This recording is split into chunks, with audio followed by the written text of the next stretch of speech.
Bonjour, donc je propose de faire des vidéos. J'ai vu que ça plaisait plutôt pas mal. Du coup, là aujourd'hui je vous présente l'aménagement du fourgon. Donc c'est même fourgon, c'est un L3H2 si vous voulez. Donc je commence par nettoyer bien sûr le sol et poser les dalles isolantes. Donc j'ai choisi de la dalle polyuréthane si vous voulez. Donc il me semble que c'est du 25 avec deux feuilles d'alu de chaque côté. Donc là, c'est un jeu d'enfant, là, ça nous met dans le bain pour le début de l'aménagement. Donc il nous suffit juste d'un cutter et on découpe tout et on ajuste tout proprement. Donc après, quand il reste des trous, vous avez toujours des petites chutes, là vous pouvez compléter avec les petites chutes, ça c'est pas un souci. Ensuite, une fois que tout est fait, là on peut poser du contreplaqué si vous voulez sur le dessus. Donc moi j'ai choisi de prendre du 10 mm. Ensuite, on pose l'armaflex. Donc l'armaflex c'est un isolant souple. L'avantage c'est qu'il peut se poser sur, si vous voulez, il épouse bien les formes. Donc c'est pour ça que j'en mets au niveau des passages de roues et au niveau de la capucine.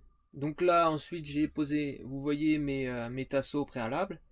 Donc là je suis en train de poser le compteur électrique avec toute la sécurité on va dire adéquate pour un fourgon. Donc là, j'ai pris de la laine de chanvre de 45 mm et de la laine de coton. Donc ça permet d'avoir une bonne isolation. Donc l'arme à flex, je le pose pas partout parce que ça dépend des épaisseurs en fait si vous voulez. Voilà. Donc là on peut voir, je pose sur la tôle fine, enfin surtout au niveau des portes. Donc là les portes elles sont pas très épaisses, du coup je suis obligé un peu de mettre de l'arme à flex. Et là dans les bas de caisse, enfin dans les bas de porte, je mets de la laine de chambre avec un peu bourré on va dire au maximum pour que ça puisse être aussi bien phoniquement que au niveau thermique. Après, bon, l'isolation, on aura beau faire ce qu'on veut, hein, dans un fourgon, elle est jamais parfaite. Vous avez toujours des ponts thermiques là, on peut se battre avec. C'est pour ça que je mets de l'armaflex en fait au niveau des longerons de porte.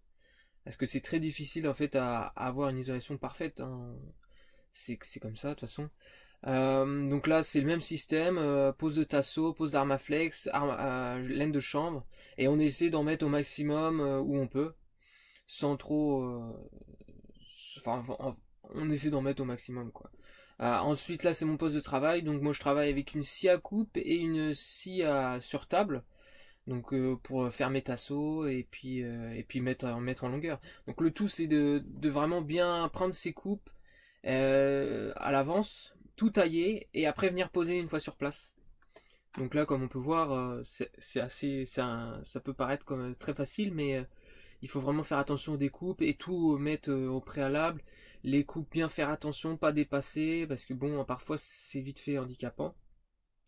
Donc